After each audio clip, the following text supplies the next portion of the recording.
नमस्कार दोस्तों, आप सभी का स्वागत है आज की क्लास में। आज अपन पढ़ेंगे एनिमल न्यूट्रिशन यानी पशु पोषण से संबंधित अगला टॉपिक। ठीक है, पिछली क्लास में पशु पोषण से संबंधित सामान्य शब्दावली की जानकारी अपन ने ली थी, जहां से अपनी एग्जाम में क्वेश्चन आ सकता है। आज का जो टॉपिक है वो पढ़ेंगे अपन प्रोक्सीमेट एनालिसिस, फीडिंग स्टैंडर्ड्स, यानी किसी भी भोज्य पदार्थ में कौन कौन से पोषक तत्व होते हैं, कितनी मात्रा में होते हैं, कैसे उनको ज्ञात किया जाता है। ठीक है, उनके बारे में आज अपन पढ़ेंगे। तो देखिए, ये जो टॉपिक है बहुत ही बोरिंग सा होता है, लोग बाग इसको छोड़ के चलते हैं कि इसको नहीं पढ़ेंगे, परंतु आज की क्लास अपनी इतनी इंटरेस्टिंग होगी कि आपको एक ही क्लास में याद हो जाएगा। ठीक है, इसको ढंग से समझने की कोशिश करना है ताकि अपने दिमाग में सेट हो जाए और यहाँ से आने वाला कोई भी क्वेश्चन अपनी एग्जाम में गलत ना हो।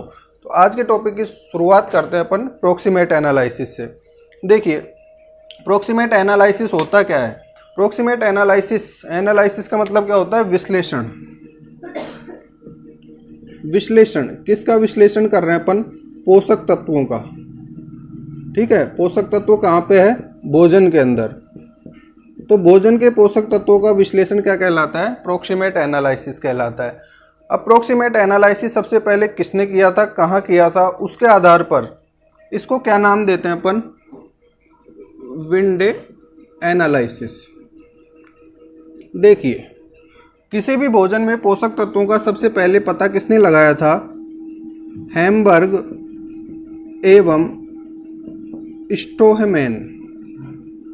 कौन सा मैन है ये? स्टोहमैन। ये दो वैज्ञानिक थे जिन्होंने विंडे प्रयोगशाला, लेबोरेटरी का नाम है ये विंडे प्रयोगशाला, जो कि जगह के नाम के आधार पर रखा गया है। प्रयोगशाला, विंडे प्रयोगशाला, जो कहाँ स्थित है? जर्मनी में। वहाँ पे क्या किया गया था? सबसे पहले भोजन के पोषक तत्वों का विश्लेषण किया गया। इस आधार पे इसको क्या नाम देते हैं अपन? विंडे एनालिसिस। ठीक है, और इसको बोलते क्या अपन? Proximate analysis.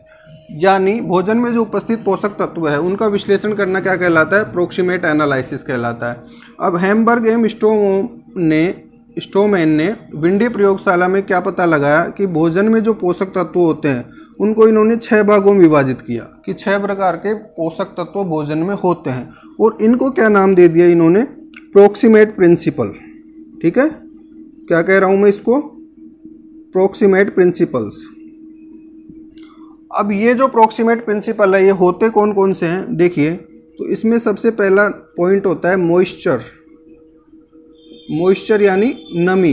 किसी भी भोज्य पदार्थ में पानी की जो मात्रा होती है उसे क्या कहा अपन ने? मॉइस्चर या नमी। ठीक है, ये किन्होंने बताया था? इन दोनों वैज्ञानिकों ने बताया था। ठीक है, दूसरा पॉइंट आता है इसमें क्रूड प्रोटीन, सीपी। ठीक है, क्या बोल रहा हूँ मैं इसको? क्रूड प्रोटीन, यानी भोजन में उपस्थित प्रोटीन की कुल मात्रा, इसे क्या कहा इन्होंने? Crude protein. तीसरा पॉइंट देखिए, ether extract. Ether extract. Ether extract का सीधा सा मतलब अपन समझ सकते हैं वसा से है। ठीक है, आगे पढ़ेंगे क्या होते हैं, कितना होता है, कैसे निकालते हैं। अभी अपन केवल इनके नाम देख रहे हैं। पहला बोला मैंने मॉइस्चर, नमी, दूसरा बोला क्रूड प्रोटीन, तीसरा बोल दिया ईथर एक्सट्रैक्ट, चौथा जो होता है उसको बोलते हैं अपन क्रूड फाइबर। ठीक है, पिछली क्लास में भी अपन ने देखा था क्रूड फाइबर। पांचवा जो प्रोक्सीमेट प्रिंसिपल है उसको नाम दिया गया NFE, यानी nitrogen free extract. Nitrogen free extract. ठीक है, और छठा जो प्रोक्सीमेट प्रिंसिपल है उसको कहा इन्होंने S यानी राख। ठीक, ये क्या कर दिया? किसी भी भोजन में उपस्थित पोषक तत्वों को इन्होंने 6 भागों में विभाजित कर दिया कि किसी भी भोजन में 6 प्रकार के पोषक तत्व होते हैं। इन पोषक तत्वों को क्या कहा अपन ने? प्रोक्सीमेट प्रिंसिपल कहा। ठीक है, अब ये कितनी मात्रा में होते हैं, कौन कौन से होते हैं, कैसे इनको ज्ञात किया जाता है, उसके बारे में पढ़ेंगे। तो पहला पॉइंट लेंगे अपन मॉइस्चर, नमी। अपन जानते हैं कि किसी भी भोज्य पदार्थ में नमी होती है, यानी उसमें उपस्थित पानी की मात्रा।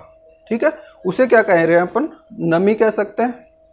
अब पानी की मात्रा ज्ञात कैसे करेंगे? तो पानी की मात्रा यानी नमी की मात्रा ज्ञात करने के लिए कौन सा उपकरण काम में लेते हैं, ये क्वेश्चन अपनी एग्जाम में आता है। ठीक है, अभी तक जो अपन ने पढ़ा है, देखिए पहला पॉइंट ले रहे हैं अपन मॉइस्चर यानी नमी। नमी की मात्रा ज्ञात करने के लिए कौन सा उपकरण काम में लेंगे अपन? Hot air oven. Hot air oven की सहायता से क्या किया जाता है? मॉइस्चर की मात्रा या नमी की मात्रा ज्ञात की जाती है। अब विभिन्न जो भोज्य पदार्थ होते हैं, फीडिंग मटेरियल्स होते हैं, उनमें नमी की मात्रा कितनी होती है, ये क्वेश्चन अपनी एग्जाम में पूछा जाता है। यहाँ से देखिए, जो विभिन्न पोषक पदार्थ हैं उनकी नमी की मात्रा देखते हैं अपन। सबसे पहला ले लूँ मैं फोडर। फोल्डर में दो भागों में विभाजित कर दूँ इसको, ड्राई फोल्डर ले लें, दूसरा क्या ले लें? Green folder. ड्राई फोल्डर का मतलब क्या हो गया? सूखा चारा, जैसे अपन बोल सकते हैं तूड़ा हो गया, ठीक है, या भूसा बोलते हैं इसको कई जगह पे, एक ही बात है। और ग्रीन फोल्डर का मतलब क्या हो गया? हरा चारा, ठीक। तो ग्रीन फोल्डर में जो मॉइस्चर कंटेंट होता है, नमी की मात्रा होती है, वो कितनी होती है? 10% होती है। जबकि हरे चारे में नमी की मात्रा कितनी है? 80% है, ठीक है। और देखें, हे ले लें, हे में नमी की मात्रा कितनी होती है? 12 से 14% होती है, ठीक है। चौथा पॉइंट ले अपन साइलेज। साइलेज में नमी की मात्रा कितनी होती है? 60 से लेके 70% तक। नेक्स्ट देखें अपन हेलेज, कल पढ़ा था अपन ने कुछ थोड़ा बहुत इनके बारे में परिभाषाएं। हेलेज में नमी की मात्रा कितनी होती है? 45 से 55%। ये बहुत ही इंपॉर्टेंट पॉइंट है, इसको मैं एक डब्बे में बंद कर रहा हूँ। इस डब्बे में रखे हुए सामान में से क्वेश्चन एग्जाम में आता है, ठीक है। इसको अच्छे से ध्यान रखना है। जो ग्रीन फोल्डर होता है उसमें मॉइस्चर कंटेंट 80% होता है, सूखे चारे में 10% होता है, हे में कितना होता है? 12 से 14 होता है, साइलेज में 60 से 70 होता है, और हेलेज में कितना होता है?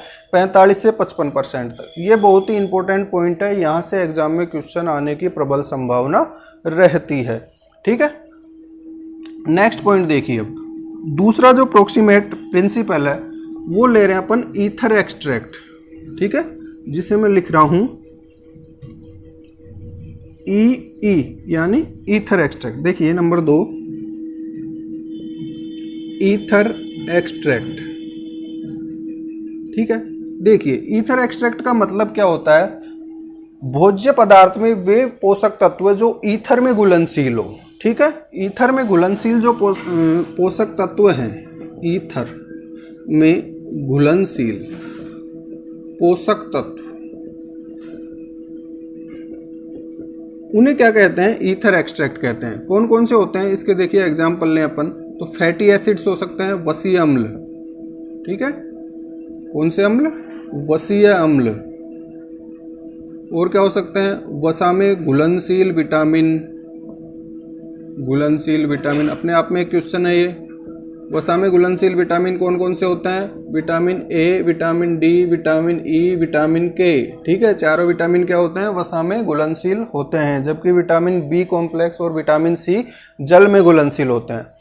यहाँ पे देखिए अपन क्या पढ़ना चाह रहे हैं? ईथर एक्सट्रैक्ट के बारे में। तो ईथर एक्सट्रैक्ट कौन से होते हैं? वसा से रिलेटेड ध्यान में रखना है अपने को कि वसा में जो भी घुलनशील है या वसीय अम्ल है वो क्या होते हैं? ईथर एक्सट्रैक्ट कहलाते हैं, ठीक है। अब इसका पता लगाने के लिए कौन सा उपकरण काम में लेते हैं?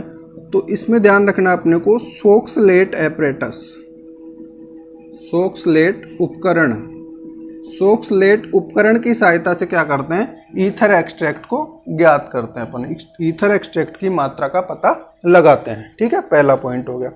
दूसरा पॉइंट इसमें क्या आता है कि जो ईथर एक्सट्रैक्ट या अपन वसा बोल रहे हैं इसको, तो जो वसा होती है उससे जो एनर्जी प्रोड्यूस होती है, एनर्जी मिलती है, वो कितनी होती है? 2.25 गुना ज़्यादा होती है। किसकी तुलना में? कार्बोहाइड्रेट की तुलना में। ये ध्यान रखना अपने को, ठीक है। वसा से प्राप्त होने वाली ऊर्जा या वसा की जो न्यूट्रिटिव वैल्यू होती है, ठीक है, वो कितनी होती है? 2.25 गुना ज़्यादा होती है कार्बोहाइड्रेट के कंपेयर में, ठीक है। नेक्स्ट पॉइंट देखिए इसमें नंबर 3,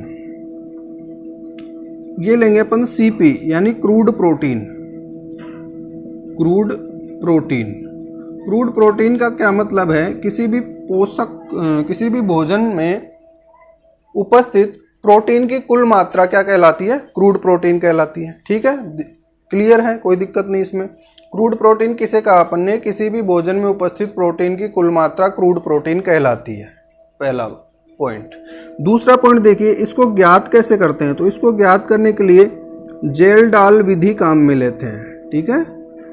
जेल डाल मेथड से क्या करते हैं अपन, नाइट्रोजन की मात्रा ज्ञात की जाती है, नाइट्रोजन की मात्रा ज्ञात की जाती है और उससे क्या कर लिया जाता है, फिर प्रोटीन की मात्रा ज्ञात कर ली जाती है। अब देखिए प्रोटीन में नाइट्रोजन कितना होता है, प्रोटीन में नाइट्रोजन की मात्रा कितनी होती है, 16%, 16% होता है, ठीक है। प्रोटीन में नाइट्रोजन की मात्रा कितनी है, 16% है। तो यहाँ से देखिए नाइट्रोजन की मात्रा जो आ गई अपने पास वो कितनी आई, प्रोटीन की मात्रा की 16% ही आ रही है। अपने को किसकी मात्रा चाहिए, प्रोटीन की। तो जो नाइट्रोजन की मात्रा आएगी उसको किससे गुणा कर देंगे अपन, 100/16 यानी 6.25 से गुणा कर देंगे, ठीक है। तो यहाँ से क्या आ जाएगी अपने पास, क्रूड प्रोटीन बराबर नाइट्रोजन इंटू 6.25। ध्यान में रखना है, याद रखना है, ठीक है। क्रूड प्रोटीन कितना आ जाएगा नाइट्रोजन की मात्रा गुणा 6.25, ठीक है। यहाँ से क्या आ गया अपने पास, क्रूड प्रोटीन। जेल डाल विधि से क्या किया अपन ने, नाइट्रोजन की मात्रा निकाली। अब हम जानते हैं कि प्रोटीन में नाइट्रोजन कंटेंट कितना होता है, 16% होता है। 16% नाइट्रोजन है प्रोटीन में। तो नाइट्रोजन की मात्रा से प्रोटीन की मात्रा निकालने के लिए क्या करेंगे अपन, 100/16 से गुना कर देंगे, या क्या बोलते हैं इसको, 6.25 बोल सकते हैं, ठीक है। ये आ गया अपने पास क्रूड प्रोटीन। ध्यान क्या रखना है, क्रूड प्रोटीन होता क्या है, ज्ञात कैसे करते हैं, ये याद रखना है। जेल डाल विधि और इधर क्या ज्ञात करना है, सोक्सलेट एपरेटस, ठीक है। यहाँ से अपने एग्जाम में क्वेश्चन बनता है। नेक्स्ट पॉइंट देखिए अब इसमें, क्रूड फाइबर। क्रूड फाइबर के बारे में अपन ने कल देखा था कि क्रूड फाइबर किसी भी भोजन में उपस्थित वो पदार्थ है जो आसानी से डाइजेस्ट नहीं होता है, ठीक है, या सुपाच्य नहीं होता है, उसे क्या बोला था अपन ने, क्रूड फाइबर, क्रूड फाइबर, ठीक है। तो भोजन का वह भाग जो सुपाच्य नहीं है, सुपाच्य नहीं होता है, ठीक है।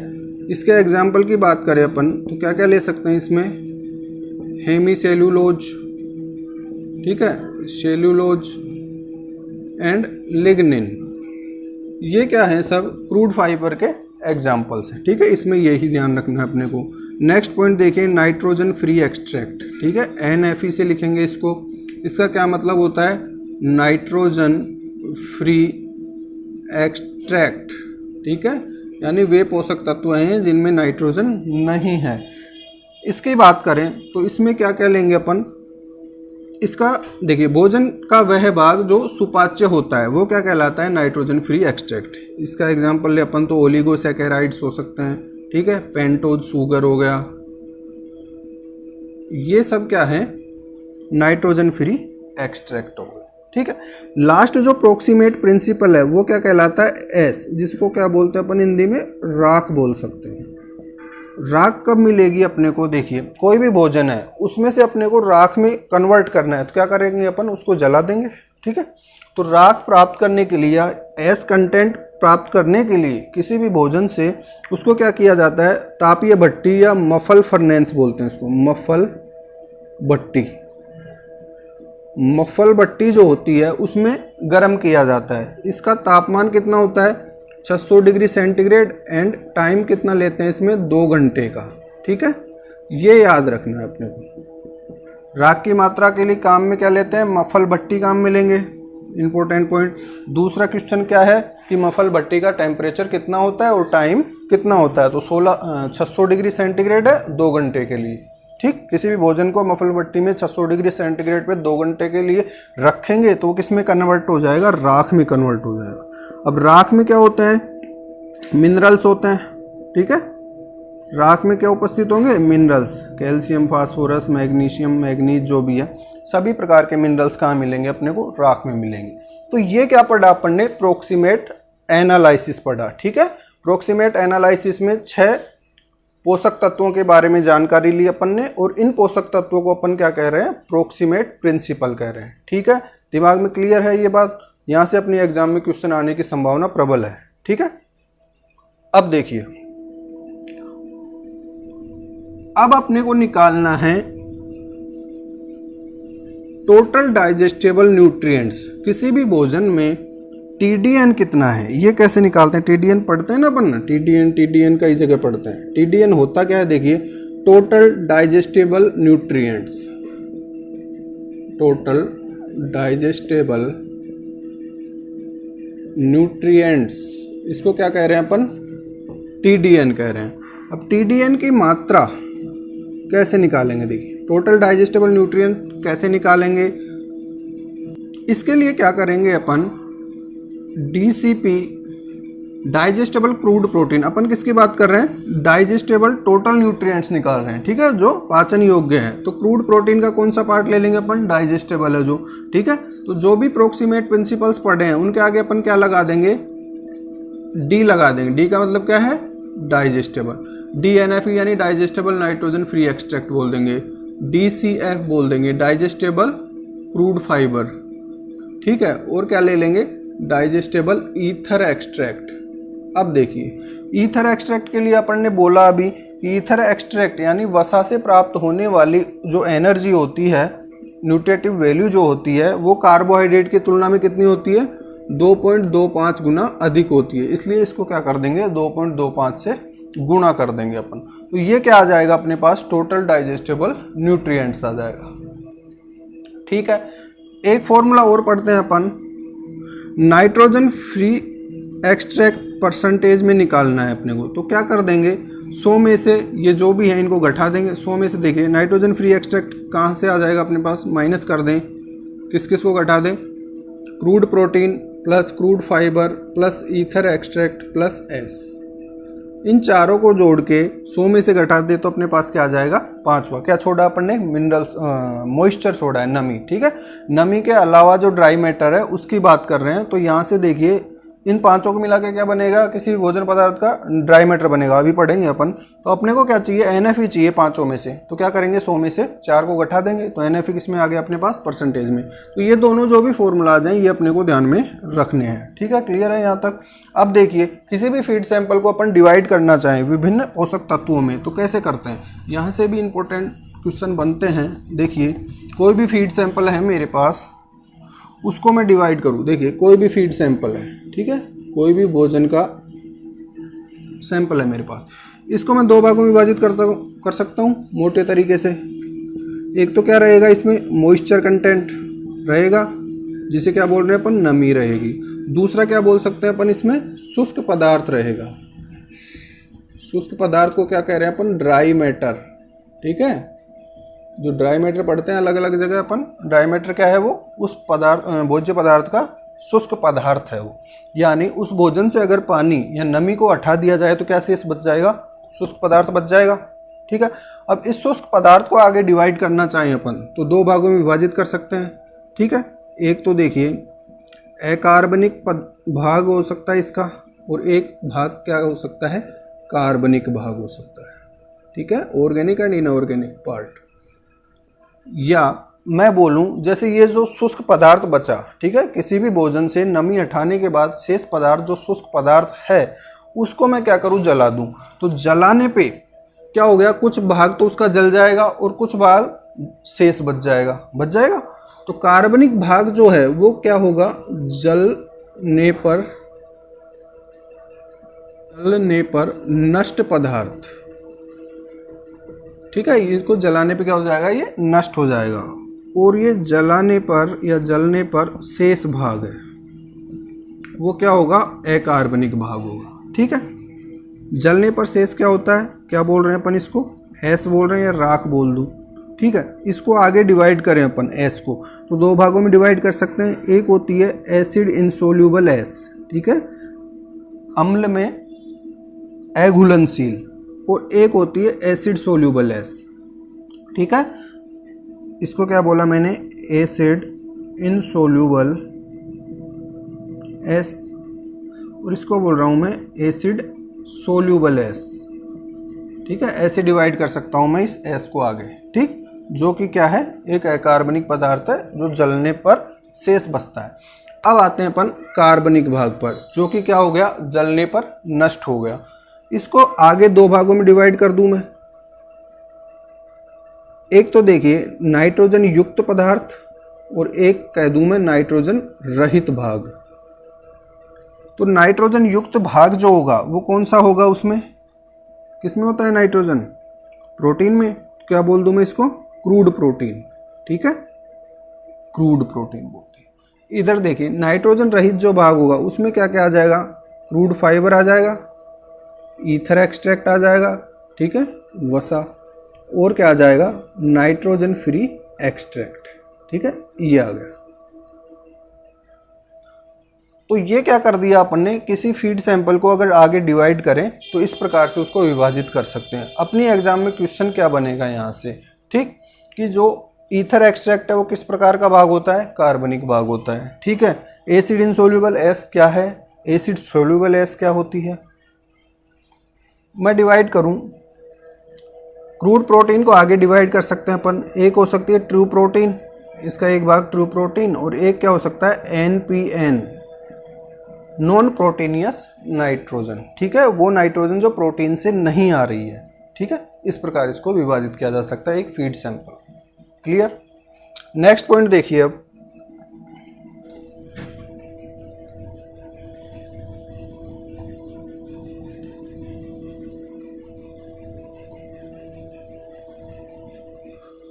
नेक्स्ट पॉइंट देखिए फीडिंग स्टैंडर्ड्स। फीडिंग स्टैंडर्ड्स का मतलब क्या होता है, सामान्य मतलब क्या है कि जो पोषक तत्व हैं उनकी किसी जानवर को कितनी आवश्यकता है, ठीक है। तो पोषक तत्वों की आवश्यकता को व्यक्त करने का जो तरीका होता है उसे क्या बोलते हैं अपन, फीडिंग स्टैंडर्ड बोलते हैं, ठीक। विभिन्न वैज्ञानिकों ने विभिन्न रिसर्च या विभिन्न प्रयोगों के द्वारा ये जानकारियाँ प्राप्त की कि इस जानवर को इस अवस्था में इतना पोषक पदार्थ देना चाहिए, ठीक है। तो उनको क्या किया है अपन ने, फीडिंग स्टैंडर्ड्स बोला है। अब अपने जो एग्जाम उसके लेवल के हिसाब से अपन फीडिंग स्टैंडर्ड्स को यहाँ पे पढ़ेंगे, ठीक है।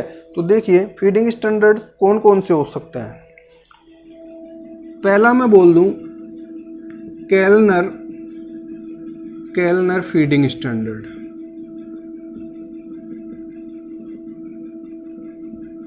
ठीक है। केल्नर जो फीडिंग स्टैंडर्ड है इसमें अपने को क्या ध्यान रखना है, सबसे पहले कि ये किस प्रकार का फीडिंग स्टैंडर्ड है, starch equivalent feeding standard,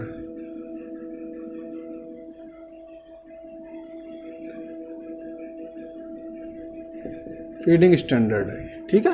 केल्नर feeding standard को क्या बोल दिया अपन ने, स्टार्च इक्विवेलेंट फीडिंग स्टैंडर्ड, ठीक है। ये क्वेश्चन अपनी एग्जाम में आता है कि स्टार्च बेस्ड जो फीडिंग स्टैंडर्ड है वो कौन सा होता है, केल्नर फीडिंग स्टैंडर्ड होता है, ठीक। अब देखिए ये किस पर बेस्ड है, केल्नर फीडिंग स्टैंडर्ड जो है वो net energy plus digestible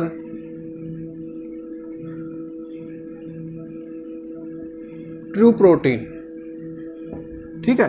net energy plus digestible true protein के ऊपर बेस्ड है केल्नर फीडिंग स्टैंडर्ड। अपनी एग्जाम में क्वेश्चन क्या आता है, केल्नर फीडिंग स्टैंडर्ड आधारित है तो उसमें अपने को क्या ध्यान रखना पड़ेगा, नेट एनर्जी और डाइजेस्टेबल ट्रू प्रोटीन के बेस पर केल्नर फीडिंग स्टैंडर्ड दिया गया है। दूसरा पॉइंट क्या है, ये स्टार्च इक्विवेलेंट फीडिंग स्टैंडर्ड भी होता है। नंबर 2 देखिए इसमें Armsby feeding standards. Number दूसरा क्या पढ़ेंगे अपन, Armsby feeding standard. Armsby feeding standard में अपने को क्या ध्यान रखना है कि ये किस पर आधारित है, जैसे यहाँ पे अपन ने पढ़ा नेट एनर्जी और डाइजेस्टेबल ट्रू प्रोटीन, इसी प्रकार से ये किस पे आधारित होता है, net energy plus true protein, ठीक है। यहाँ पर ट्रू प्रोटीन टोटल लेना है और यहाँ पे ट्रू प्रोटीन केवल डाइजेस्टेबल वाला लेना है। तो आर्म्स बाय किसके ऊपर बेस्ड था, net energy plus true protein पे था। इसके आगे देखिए नंबर 3 हे इक्विवेलेंट फीडिंग स्टैंडर्ड, ठीक है।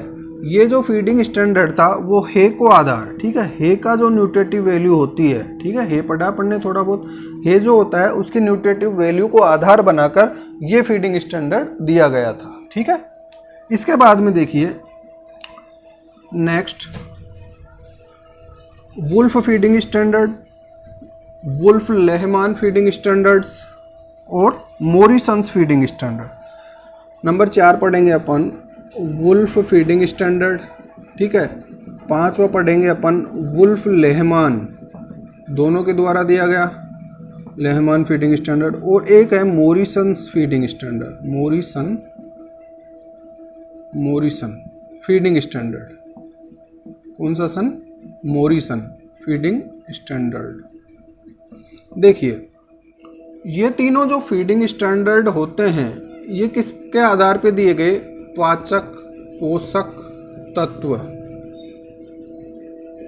पाचक पोषक तत्वों के आधार पर दिया गया है, यानी डाइजेस्टेबल न्यूट्रिएंट्स जो हैं उनके आधार पर तीनों फीडिंग स्टैंडर्ड दिए गए थे। ठीक है, ये वैज्ञानिक के नाम है वुल्फ और लेहमान और मोरिसन। ठीक है, ये वुल्फ ने दिया था, वुल्फ और लेहमान दोनों ने मिलकर दिया, और मोरिसन फीडिंग स्टैंडर्ड किसने दिया था? मोरिसन ने दिया। अब इसमें देखिए भारत में जो मानक काम में लिया जाता है वो कौन सा है? मोरिसन फीडिंग स्टैंडर्ड है। ठीक है, ये किस पे बेस्ड है? TDN, DCP और ड्राई मैटर के बेस पर दिया गया है ये। ठीक है, तो मोरिसन फीडिंग स्टैंडर्ड है जो भारत में काम में लिया जाता है। ये क्वेश्चन अपनी एग्जाम में आता है। दूसरा पॉइंट ये ध्यान रखना है कि किस बेस पे दिया गया था? TDN, DCP और ड्राई मैटर के बेस पे दिया गया। तो ये आज अपन ने फीडिंग स्टैंडर्ड के बारे में थोड़ी सी जानकारी प्राप्त करने की कोशिश की है, जिससे अपनी एग्जाम का क्वेश्चन सही हो जाएगा। ठीक है, अपनी एग्जाम में इसी प्रकार का क्वेश्चन आएगा जो अपन ने यहाँ पे जानकारी पढ़ी है।